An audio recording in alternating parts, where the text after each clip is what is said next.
Hey everybody, welcome to Bestie Book Reviews. I'm here with my bestie Mandy. And I'm here with my bestie, Jessica. So this is, I don't want to say July, this is June wrap up. Uh, already confused. So this is our top 5 books each that we've read in the month of June from 5 to 1.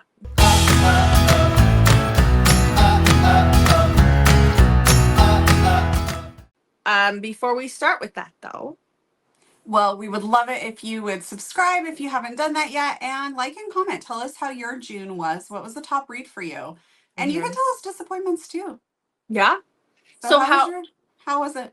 mine? I only had 4 or 5 stars. I pulled one of my 4.5 stars in.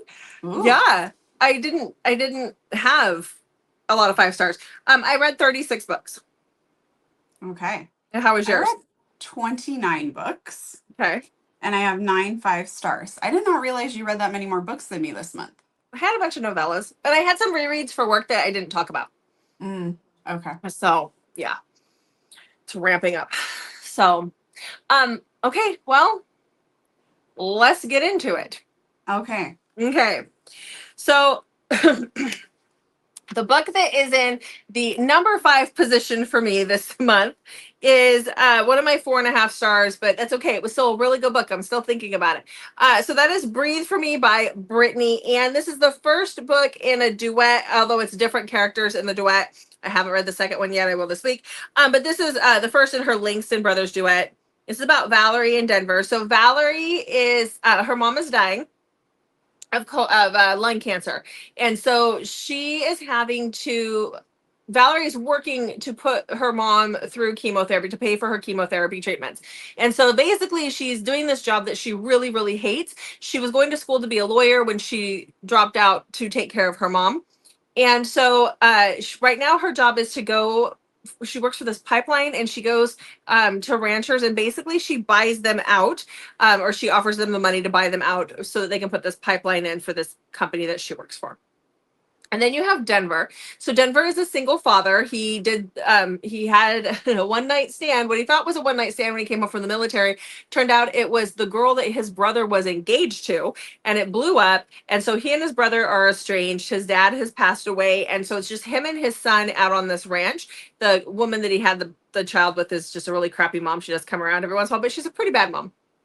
And so Denver is gruff and grumpy, and he's working this ranch when Valerie shows up, and she's trying to buy the ranch for him, and he runs her off the ranch. He does see her crying in her car, and there's something about her where she keeps coming back, and so she keeps wiggling her way into his life. So there's more that happens. It is a darker cowboy romance. I'd say it's on the grayer scale, not dark, dark, dark. But it is a darker cowboy romance. So there's that. Thank you for sharing. You're so welcome.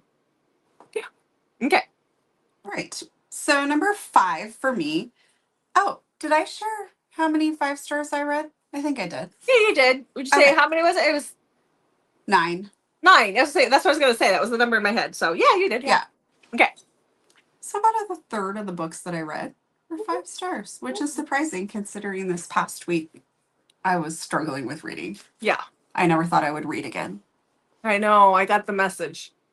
I knew you'd figure it out. Okay. Sometimes it can be a little dramatic when reading isn't working for me. Just a little bit. It's okay. I watched a whole bunch of episodes of Tracker. Have you ever watched that show? Do you like Jason Dateline? Hartley? I'd have to look up a picture. I don't recognize names like that.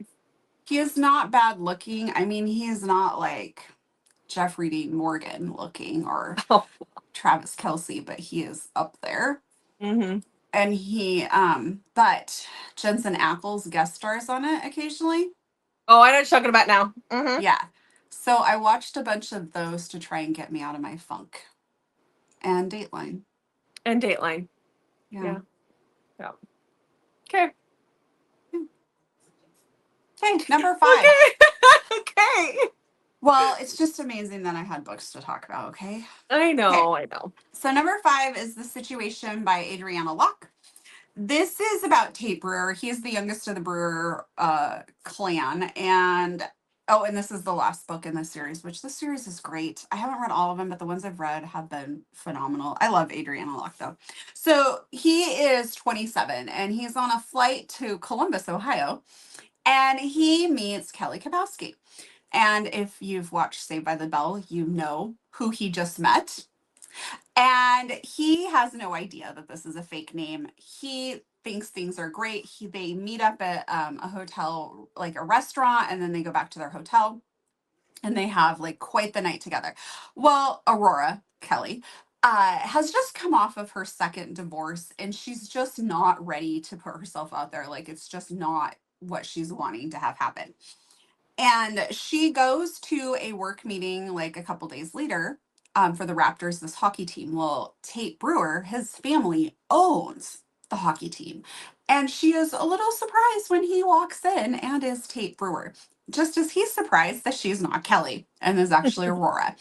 And there's some connections there. So if you've read this series, you'll probably pick up on that faster than I did. I don't know why it took me a hot minute to figure out who everybody was. But anyway, they are now working together. He is only 27, she's 40, and he is ready to settle down, and he is like full force ahead with this. Like, he has found the mother of his children, and she is like, whoa, dude, you are way too young for me, and I can't go down this road again. So I really enjoyed it. I listened to it. It was a really great listen.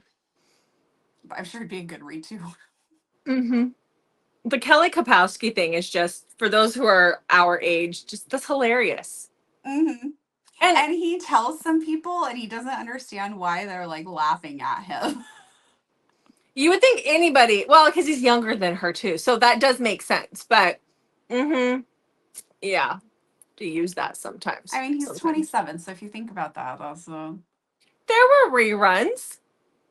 Still, though, I don't know, because I've got a son who's 19. I don't know. My kids all watch like Full House reruns and stuff. They loved Full House, but I well, don't that's know about different. Like, if you about asked your that one. son about Kelly Kapowski, would he know? He might. We would have to ask. We'll do that after the video, and we'll just see Okay, where we go. pause, go ask, and come back and report back. No. I Okay. mean, that's something that even if you weren't younger, you might not. Like, if you just didn't watch it, I'm sure there's Yeah, references I wouldn't get. yeah, yeah. I just think it's funny though. So Yes. Alrighty. okay. Number So 4. book number 4 for me was the new release by Grace McGinty this month. This is Dodging Bullets. This is the second book in her Offbeat Omegas series. This one just had a little bit more of a darker feel to it because our heroine, Paloma, who eventually goes by Polly, has been raised in this doomsday cult.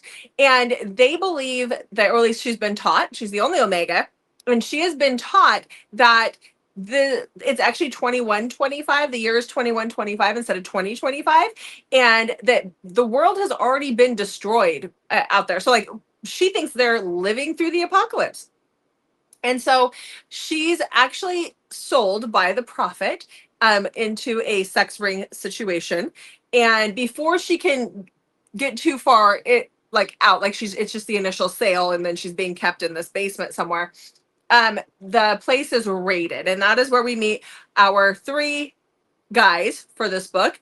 And they're ex-military, or at least one of them is.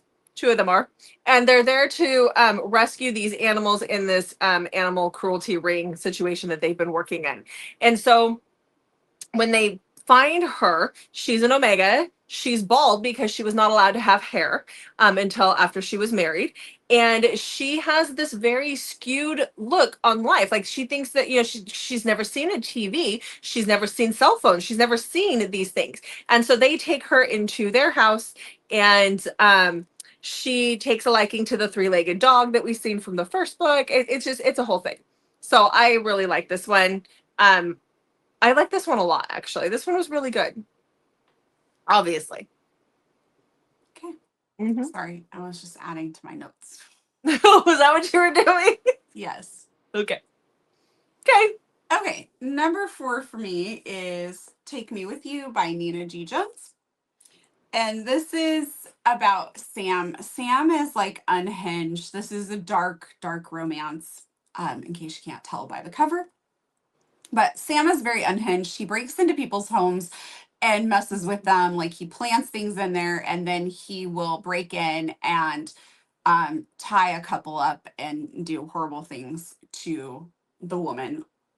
It's pretty bad. Let's just be honest. And he sees Vesper, and he I almost want to say he feels like a connection to her, or he's really taken by her. And in one of his break-ins, he breaks into their house and is watching her, but she takes care of her brother. I think he had cerebral palsy, didn't he? Yeah. And he is non-verbal, but he somehow wakes up and is making like a lot of noise, which panics Vesper. And she basically tells Sam, take me with you, leave my brother alone type thing. And she thinks that she'll be able to get away from him if she can just get him out of the house. Well, that's not what happens, because he is quite smart and quite good at what he's been doing, but he is not prepared for her. So he takes her with him, and I'll just leave it at that. That this is Captor Captive. It's dark. It's unhinged. It's awesome. It's messed up. Love it. Yeah. If you don't Okay. like dark romance, do not read it. Yeah, because then you make me cry if you're mean to it. So I love it. Okay. All right. So the next book I have is Cora Riley's new release. This is A Touch of Fate. This is Sam and Emma's story. We've met Sam and Emma before if you've read her other series, but if you want to just read this as a standalone, you can as well. But Sam is dealing with guilt from three of his best friends who were killed when he tried to rescue his sister from another mafia situation in Las Vegas. If you know, you know.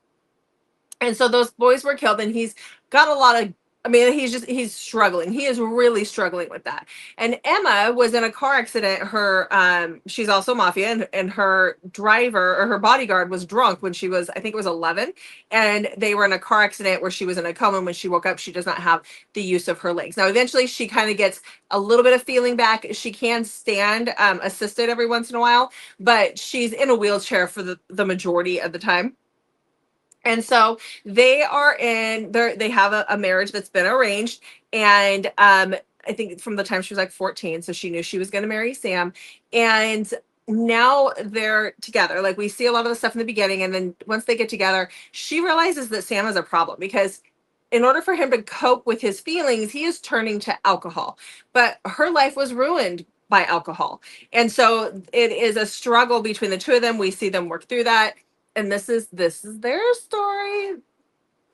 So, like I said before, it wasn't what I was expecting, but I did love it. So That's good. just good. Yeah. All right. Okay. So number 3 for me is actually 2 books. And before you start lecturing me, they are a duet. Okay. So all right. Here we go. it's the Irishman duet, and this is Finn and Nile by Melanie Moreland. So in Finn's story, we have Finn, who's like the Irish mafia, I don't know if he's the actual boss, but he's like high up. And or whatever. Like, you know how they have like their little I'm flubbing this really bad. I'm so sorry. Anyways, Finn is very powerful in the Irish mafia. Maybe that is what I'm trying to say.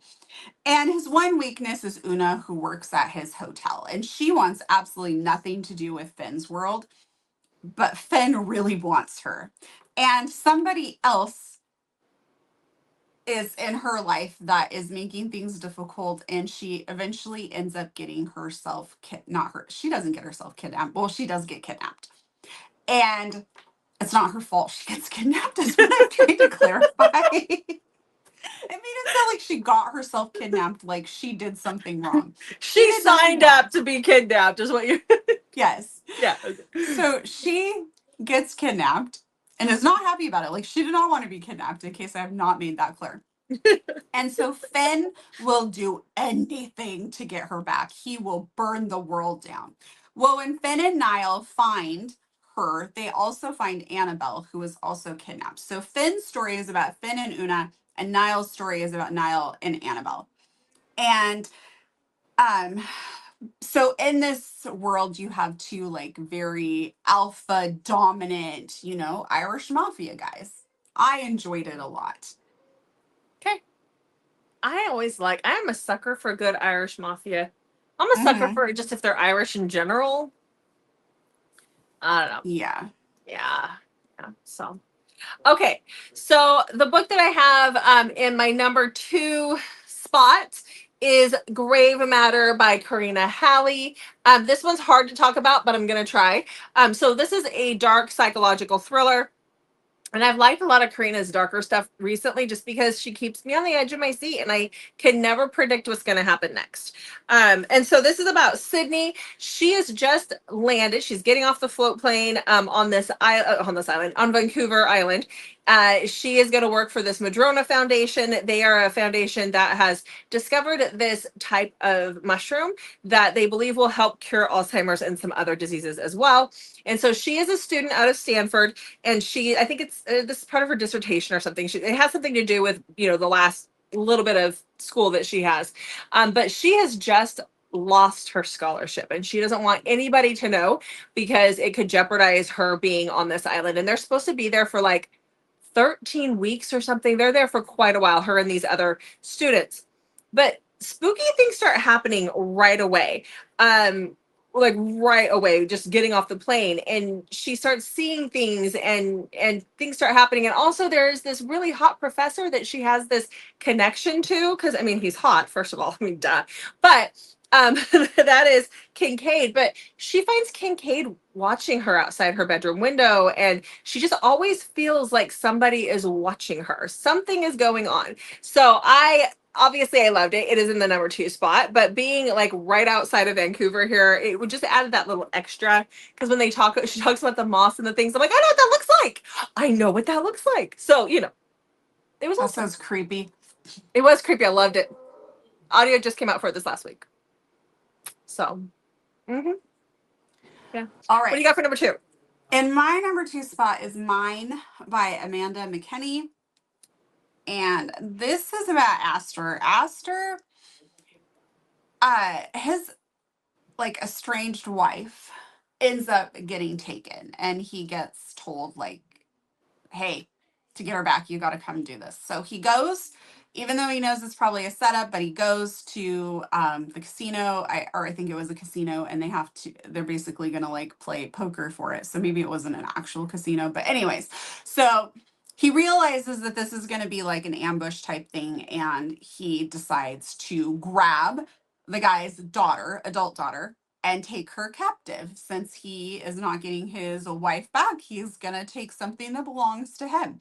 So he grabs Sabine, takes her back to his house, and is holding her captive. Well, somebody else is not happy that Aster has some attention focused on Sabine. And there is so much going on in this book that I don't want to give anything away. Let's just say we have a fairly alpha, unhinged, hero here. And we have a very strong heroine who is going to start to question how she feels about her captor. But also, really creepy stuff is going on in this house. Okay. Yeah, it's good. Okay. Okay.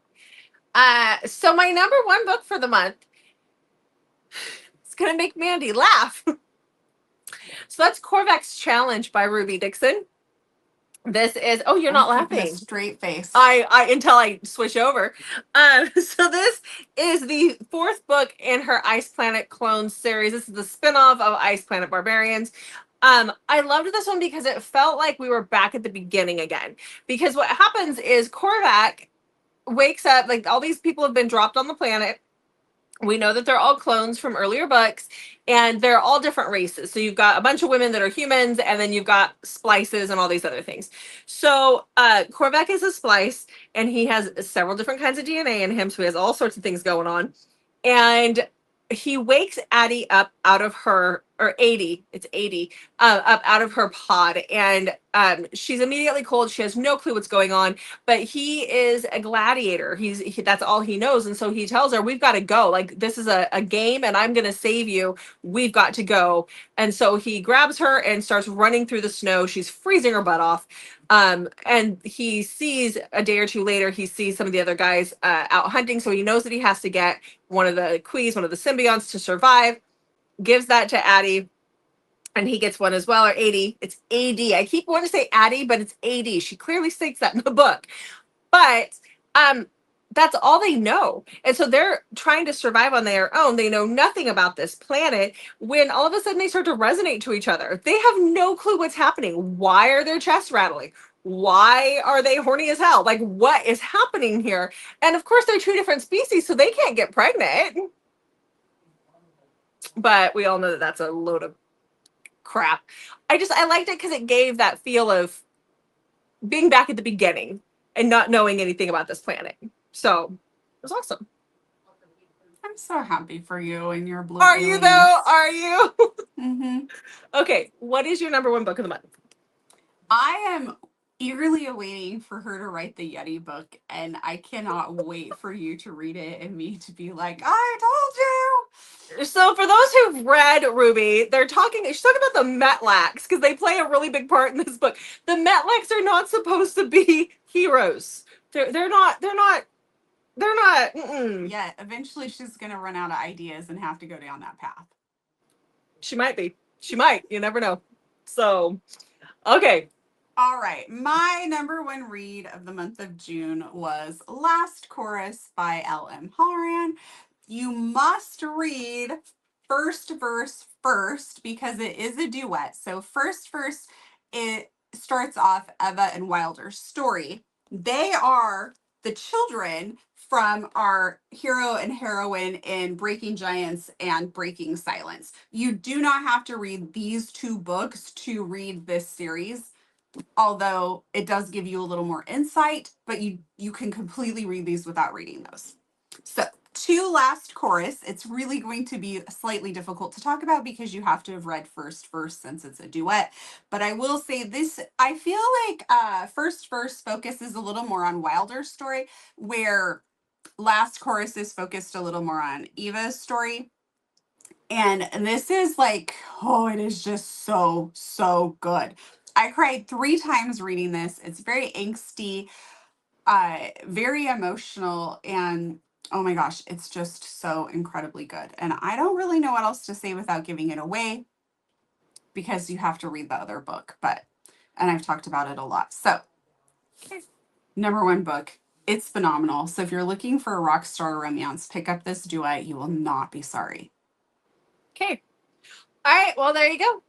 And I would like to just quickly add that it is Rockstar and there's Rockstar elements, but it doesn't feel like your typical Rockstar Romance. So if Rockstar Romance isn't your thing, don't dismiss this duet. Okay, I'm done. Thank you for coming. Okay, cool. To Bestie Book Reviews. All right, guys. Well, there you have it. There's our top 10 books of June. Yes. So make sure you check back on Mondays, Thursdays, and Saturdays, and usually Wednesdays for new videos from us. Thanks for watching, guys. We'll see you in the next video.